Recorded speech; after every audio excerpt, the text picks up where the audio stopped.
গুৰুত্বপূৰ্ণ খবৰ জনোৱাৰ চেষ্টা কৰিছো। বিজেপি চৰকাৰে সংখ্যালঘুৰ ওপৰত দিনক দিনে অত্যাচাৰ বৃদ্ধি কৰি গৈ আছে। কিসি কা বিকাশ কিসি কা বিনাশ নীতি মানি লোৱা নহব। চৰকাৰে সংখ্যালঘুৰ ওপৰত যি অত্যাচাৰ অন্যায় বৃদ্ধি কৰিছে তাৰ বিৰুদ্ধে সৰব হৈ পৰিছে। সদনতে গৰজি উঠিছে এইবাৰ আমিনুল ইছলাম। আমিনুল ইছলামৰ তৰফৰ পৰা ইটোৰ পিছত সিটো বিস্ফোৰক মন্তব্য কৰা হৈছে। সংখ্যালঘুৰ ওপৰত যি অত্যাচাৰ চলিছে, যি অত্যাচাৰৰ সন্মুখীন হৈছে সংখ্যালঘু লোকসকল, তাৰ বিৰুদ্ধে সৰব হৈ পৰা পৰিলক্ষিত হৈছে। লগতে আমিনুল ইছলামে কৈছে চৰকাৰৰ পৈতৃক সম্পত্তি নহয় অসমখন, অসমৰ সম্পত্তি চৰকাৰে নিজৰ বুলি ভুল নকৰিব। আমিনুল ইছলামৰ তৰফৰ পৰা কি বিস্ফোৰক মন্তব্য কৰা হৈছে। সঁচাকৈয়ে বিজেপি চৰকাৰে সংখ্যালঘুৰ ওপৰত অন্যায় অত্যাচাৰ বৃদ্ধি কৰিছে নেকি জনোৱাৰ চেষ্টা কৰিম। বিগ ব্ৰেকিং নিউজ এই মুহূৰ্তত অত্যন্ত গুৰুত্বপূৰ্ণ খবৰ। চৰকাৰৰ কিসি কা বিকাশ কিসি কা বিনাশ নীতি মানি লোৱা নহব। সংখ্যালঘুক ক্ষতি কৰি কষ্ট দি আগবাঢ়িব নোৱাৰিব বিজেপি চৰকাৰ। সংখ্যালঘুৰ ওপৰত দিনক দিনে অত্যাচাৰ বেছি হৈ গৈছে, অত্যাচাৰ বৃদ্ধি কৰিছে এইখন চৰকাৰে। আমিনুল ইছলামৰ তৰফৰ পৰা বিস্ফোৰক মন্তব্য কৰা হৈছে। অসমৰ সম্পত্তি বিজেপিৰ পৈতৃক সম্পত্তি নহয়। মহাবিস্ফোৰণ ঘটোৱা হৈছে। মনত ৰাখক, চৰকাৰ অসমৰ মাটিৰ মালিক নহয়। বসুন্ধৰা আঁচনিৰ অধীনত এজনো সংখ্যালঘুক মাটি নিদিলে চৰকাৰে। অসমৰ পৈতৃক সম্পত্তি নহয় বিজেপিৰ। কথাৰ ফুলজাৰিৰে ৰাজ্য নচলে, উন্নয়ন কৰক। আমিনুল ইছলামৰ তৰফৰ পৰা মহাবিস্ফোৰণ ঘটোৱা হৈছে। দুমুখীয়া নীতিৰে ৰাজ্য চলাই আছে বিজেপিয়ে। আমিনুল ইছলামে বিস্ফোৰক মন্তব্য কৰিছে। সদনত চৰকাৰৰ বিৰুদ্ধে গৰজিল AIUDFৰ বিধায়ক আমিনুল ইছলাম। এটা ডাঙৰ খবৰ এই মুহূৰ্তত জনোৱাৰ চেষ্টা কৰিছো। চৰকাৰৰ কিসি কা বিকাশ কিসি কা বিনাশ নীতি মানি লোৱা নহব বুলি মন্তব্য কৰিছে আমিনুল ইছলামে। সমান্তৰালকৈ আমিনুল ইছলামৰ তৰফৰ পৰা কোৱা হৈছে সংখ্যালঘুক ক্ষতি কৰি কষ্ট দি আগবাঢ়িব নোৱাৰিব চৰকাৰ। সংখ্যালঘুৰ ওপৰত দিনক দিনে অত্যাচাৰ বেছি হৈছে, অন্যায় বেছি কৰিছে চৰকাৰে। অসমৰ সম্পত্তি বিজেপিৰ পৈতৃক সম্পত্তি নহয় বুলিও মন্তব্য কৰিছে আমিনুল ইছলামে। এটা ডাঙৰ খবৰ, মনত ৰাখক, অসমখন বিজেপিৰ নহয়, অসমৰ মাটিৰ মালিক চৰকাৰ নহয়। বসুন্ধৰা আঁচনিৰ অধীনত এজনো সংখ্যালঘুক মাটি নিদিলে চৰকাৰে। কথাৰ ফুলজাৰিৰে ৰাজ্য নচলে, উন্নয়ন কৰক বুলি মন্তব্য কৰিছে আমিনুল ইছলামৰ তৰফৰ পৰা। আজি সদন পুনৰবাৰ উত্তপ্ত হৈ পৰা পৰিলক্ষিত হৈছে। সংখ্যালঘুৰ ওপৰত চৰকাৰে যি আগ্ৰাসন আৰম্ভ কৰিছে, চৰকাৰে যি অন্যায় অত্যাচাৰ অবিচাৰ আৰম্ভ কৰিছে, তাৰ বিৰুদ্ধে সদনতে গৰজি উঠিছে AIUDFৰ বিধায়ক আমিনুল ইছলাম। কোনো কাৰণতে সংখ্যালঘুৰ ওপৰত অন্যায় অত্যাচাৰ মানি লোৱা নহব বুলি মন্তব্য কৰিছে। আমি আমিনুল ইছলামৰ মন্তব্য আছে আমাৰ হাতত, আমি পোনে পোনে আমিনুল ইছলামৰ মন্তব্য শুনোৱাৰ চেষ্টা কৰিম। আপোনাৰ জৰিয়তে কথাবিলাক ক'ব বিচাৰো যে সবকা সাথ সবকা বিকাশ কেৱল মুখত থাকিলেই নহব, সবকা সাথ সবকা বিকাশ হ'ব লাগিব। আৰু কিসি কা বিকাশ কিসি কা বিনাশ এই নীতি কিন্তু আমি কেতিয়াও মানি ল'ব নোৱাৰো। এতিয়া চৰকাৰে যিটো কিসি কা বিকাশ কিসি কা বিনাশ এই ফৰ্মুলাত যে চৰকাৰ আগবাঢ়ি আছে, এইটোৰ আমি তীব্ৰ প্ৰতিবাদ কৰিছো। আৰু আমি বিচাৰিছো সবকা সাথ সবকা বিকাশটো সঁচাকৈ আপোনালোকে বাস্তৱ ক্ষেত্ৰত কৰি দেখুৱাওক। নহলে কেৱল কথাৰ ফুলজাৰিৰে ৰাজ্য নচলিব। আৰু কোনো এটা জনগোষ্ঠীক, অসমৰ প্ৰায় যদি 1/3 জনগোষ্ঠীক আৰু বিভিন্ন ধৰ্মাৱলম্বী যি প্ৰায় অসমৰ অৰ্ধসংখ্যক জনগোষ্ঠীক যদি উপেক্ষা কৰি বঞ্চিত কৰি আপোনালোকে ভাবে যে আৰু কিছু লোকক আমি প্লিজ কৰি তেওঁলোকক সন্তুষ্ট কৰি আমি অসমখনত আমি অনাগত দিনত ভোট লৈ পেলাই আকৌ চৰকাৰ কৰিম, নিশ্চয় ৰাইজৰ কল্যাণ নহ'ব। এটা সময়ত আপোনালোকো অভিশপ্ত হ'ব। কাৰণ এই কথাটো আমি এই কাৰণে কৈছো, আমি দেখিছো এই চৰকাৰে কিছুমান অদৰকাৰী কথাটো বহুত সময় নষ্ট কৰে। যে আমি মাইনৰিটিৰ কাৰণে এইটো কৰিলো, তেওঁলোকক উচ্ছেদ কৰিলো, তেওঁলোকৰ মছজিদ ভাঙিলো, মাদ্ৰাছা ভাঙিলো, তেওঁলোকৰ কাৰণে এই আইন আনিলো, কাজি প্ৰথা বিলোপ কৰিলো, অমুক কৰিলো, তমুক, এইবিলাক কৈ পেলাই ভাবিছে যে এটা অংশৰ লোকে যিসকল উগ্ৰ সাম্প্ৰদায়িক তেওঁলোকে ভাল পাব আৰু তেওঁলোকে সদায় আমাক সমৰ্থন কৰিব। তেওঁলোক লাগিলে ভোকত থাকিব, তেওঁলোক মূল্যবৃদ্ধিত কুংগা হৈ পেলাই যদি তেওঁলোকে বস্তু কিনিবও নোৱাৰে, ভোকত থাকি হলেও আমাক ভোট দিব যে আমি এই জনগোষ্ঠীৰ মাইনৰিটি মানুহক আমি এইখিনি ক্ষতি কৰিছো, তেওঁলোকক বিপদত পেলাইছো। গতিকে এই যে এটা নীতিৰে চৰকাৰ আগবাঢ়ি আছে যে মাইনৰিটি মানুহক আমি বিপদত পেলালে তেওঁলোকৰ বিৰুদ্ধে আমি আইন প্ৰণয়ন কৰি তেওঁলোকক যিমানেই আমি বিপদত পেলাম, এটা জনগোষ্ঠীৰ কিছুমান লোকে আমাক আমাৰ ৰেডিমেড ভোটাৰ ৱৰ্কাৰ হৈ থাকিব, আমাক সদায় ভোট দিব, এনেকুৱা কৰিলে কেতিয়াও জনকল্যাণ হ'ব নোৱাৰে মাননীয় সভাপতি মহোদয়।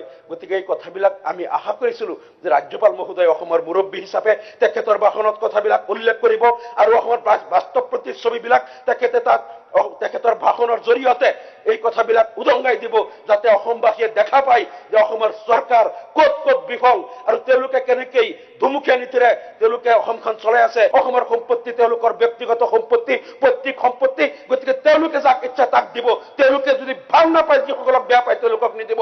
চৰকাৰৰ এই মালিকীস্বত্বৰ আমি তীব্ৰ বিৰোধিতা কৰিছো। চৰকাৰ অসমৰ মাটিৰ মালিক নহয়, তেওঁলোক অসমৰ সম্পত্তিৰ মালিক নহয়, মাত্ৰ অসমৰ সংবিধান মতে ৰাজ্যখন 5 বছৰ চলোৱাৰ কাৰণে ৰাইজে তেওঁলোকক যিটো ভাৰ্ডিক দিছে সেইমতে ৰাজ্য চলাব। গতিকে কিয় বসুন্ধৰা আঁচনিৰ অধীনত এজনো সংখ্যালঘু মানুহক কিয় ভূমি দিয়া নহল, তাৰ সদুত্তৰ আমি এই পবিত্ৰ সদনত আমি বিচাৰিছো। মই আপোনাৰ জৰিয়তে এই কথাবিলাক ক'ব বিচাৰো যে সবকা সাথ সবকা বিকাশ কেৱল মুখত থাকিলেই নহব, সবকা সাথ সবকা বিকাশ হ'ব লাগিব আৰু কৃষি কা বিকাশ কৃষি কা বিনাশ এই নীতি কিন্তু আমি কেতিয়াও মানি ল'ব নোৱাৰো। এতিয়া চৰকাৰে যিটো কৃষি কা বিকাশ কৃষি কা বিনাশ এই ফৰ্মুলাত যে চৰকাৰ আগবাঢ়ি আছে, এইটোৰ আমি তীব্ৰ প্ৰতিবাদ কৰিছো আৰু আমি বিচাৰিছো সবকা সাথ সবকা বিকাশটো সঁচাকৈ আপোনালোকে বাস্তৱ ক্ষেত্ৰত কৰি দেখুৱাওক, নহলে কেৱল কথাৰ ফুলজাৰিৰে ৰাজ্য নচলিব আৰু কোনো এটা জনগোষ্ঠীক অসমৰ প্ৰায় যদি 1/3 জনগোষ্ঠীক আৰু বিভিন্ন ধৰ্মাৱলম্বী যি প্ৰায় অসমৰ অৰ্ধসংখ্যক জনগোষ্ঠীক যদি উপেক্ষা কৰি বঞ্চিত কৰি আপোনালোকে ভাবে যে আৰু কিছু লোকক আমি প্লিজ কৰি তেওঁলোকক সন্তুষ্ট কৰি আমি অসমখনত আমি অনাগত দিনত ভোট লৈ পেলাই আকৌ চৰকাৰ কৰিম, নিশ্চয় ৰাইজৰ কল্যাণ নহ'ব। এটা সময়ত আপোনালোকো অভিশপ্ত হ'ব। কাৰণ এই কথাটো আমি এইকাৰণে কৈছো, আমি দেখিছো এই চৰকাৰে কিছুমান অদৰকাৰী কথাটো বহুত সময় নষ্ট কৰে, যে আমি মাইনৰিটিৰ কাৰণে এইটো কৰিলো, তেওঁলোকক উচ্ছেদ কৰিলো, তেওঁলোকৰ মছজিদ ভাঙিলো, মাদ্ৰাছা ভাঙিলো, তেওঁলোকৰ কাৰণে এই আইন আনিলো, কাজি প্ৰথা বিলোপ কৰিলো, অমুক কৰিলো, তমুক, এইবিলাক কৈ পেলাই ভাবিছে যে এটা অংশৰ লোকে যিসকল উগ্ৰ সাম্প্ৰদায়িক তেওঁলোকে ভাল পাব আৰু তেওঁলোকে সদায় আমাক সমৰ্থন কৰিব, তেওঁলোক লাগিলে ভোকত থাকিব, তেওঁলোক মূল্যবৃদ্ধিত কুংগা হৈ পেলাই যদি তেওঁলোকে বস্তু কিনিবও নোৱাৰে ভোকত থাকি হলেও আমাক ভোট দিব যে আমি এই জনগোষ্ঠীৰ মাইনৰিটি মানুহক আমি এইখিনি ক্ষতি কৰিছো, তেওঁলোকক বিপদত পেলাইছো। গতিকে এই যে এটা নীতিৰে চৰকাৰ আগবাঢ়ি আছে যে মাইনৰিটি মানুহক আমি বিপদত পেলালে তেওঁলোকৰ বিৰুদ্ধে আমি আইন প্ৰণয়ন কৰি তেওঁলোকক যিমানেই আমি বিপদত পেলাম, এটা জনগোষ্ঠীৰ কিছুমান লোকে আমাৰ ৰেডিমেড ভোটাৰ ৱৰ্কাৰ হৈ থাকিব, আমাক সদায় ভোট দিব, এনেকুৱা কৰিলে কেতিয়াও জনকল্যাণ হ'ব নোৱাৰে মাননীয় সভাপতি মহোদয়। গতিকে এই কথাবিলাক আমি আশা কৰিছিলোঁ যে ৰাজ্যপাল মহোদয় অসমৰ মুৰব্বী হিচাপে তেখেতৰ ভাষণত কথাবিলাক উল্লেখ কৰিব আৰু অসমৰ বাস্তৱ প্ৰতিচ্ছবিবিলাক তেখেতৰ ভাষণৰ জৰিয়তে এই কথাবিলাক উদংগাই দিব, যাতে অসমবাসীয়ে দেখা পায় যে অসমৰ চৰকাৰ ক'ত ক'ত বিফল আৰু তেওঁলোকে কেনেকৈ ধুমুকীয়া নীতিৰে তেওঁলোকে অসমখন চলাই আছে। অসমৰ সম্পত্তি তেওঁলোকৰ ব্যক্তিগত সম্পত্তি, পৈতৃক সম্পত্তি। গতিকে তেওঁলোকে যাক ইচ্ছা তাক দিব, তেওঁলোকে যদি ভাল নাপায়, যিসকলক বেয়া পায় তেওঁলোকক নিদিব। চৰকাৰৰ এই মালিকীস্বত্বৰ আমি তীব্ৰ বিৰোধিতা কৰিছো। চৰকাৰ অসমৰ মাটিৰ মালিক নহয়, তেওঁলোক অসমৰ সম্পত্তিৰ মালিক নহয়, মাত্ৰ অসমৰ সংবিধান মতে ৰাজ্যখন 5 বছৰ চলোৱাৰ কাৰণে ৰাইজে তেওঁলোকক যিটো ভাৰ্ডিক দিছে সেইমতে ৰাজ্য চলাব। গতিকে কিয় বসুন্ধৰা আঁচনিৰ অধীনত এজনো সংখ্যালঘু মানুহক কিয় ভূমি দিয়া নহল, তাৰ সদুত্তৰ আমি এই পবিত্ৰ সদনত আমি বিচাৰিছো। মই আপোনাৰ জৰিয়তে এই কথাবিলাক ক'ব বিচাৰো যে সবকা সাথ সবকা বিকাশ কেৱল মুখত থাকিলেই নহব, সবকা সাথ সবকা বিকাশ।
বিকাশ কেৱল মুখত থাকিলেই নহব, সবকা সাথ সবকা বিকাশ হ'ব লাগিব আৰু কৃষি কা বিকাশ কৃষি কা বিনাশ এই নীতি কিন্তু আমি কেতিয়াও মানি ল'ব নোৱাৰো। এতিয়া চৰকাৰে যিটো কৃষি কা বিকাশ কৃষি কা বিনাশ किसी का विनाश এই ফর্মুলাত যে সরকার আগবাঢ়ি আছে এইটোৰ আমি তীব্ৰ প্ৰতিবাদ কৰিছো আৰু আমি বিচাৰিছো সবকা সাথ সবকা বিকাশটো হসকে আপোনালোকে বাস্তৱ ক্ষেত্ৰত কৰি দেখুৱাওক নহলে কেৱল কথাৰ ফুলজাৰিৰে ৰাজ্য নচলিব আৰু কোনো এটা জনগোষ্ঠীক অসমৰ প্ৰায় যদি 1/3 জনগোষ্ঠীক আৰু বিভিন্ন ধৰ্মাৱলম্বী যি প্ৰায় অসমৰ অৰ্ধসংখ্যক জনগোষ্ঠীক যদি উপেক্ষা কৰি বঞ্চিত কৰি আপোনালোকে ভাবে যে আৰু কিছু লোকক আমি প্লিজ কৰি তেওঁলোকক সন্তুষ্ট কৰি আমি অসমখনত আমি অনাগত দিনত ভোট লৈ পেলাই আকৌ চৰকাৰ কৰিম নিশ্চয় ৰাইজৰ কল্যাণ নহব এটা সময়ত আপোনালোক অভিশপ্ত হ'ব কাৰণ এই কথাটো আমি এই কাৰণে কৈছো আমি দেখিছো এই চৰকাৰে কিছুমান অদৰকাৰী কথাটো বহুত সময় নষ্ট কৰে যে আমি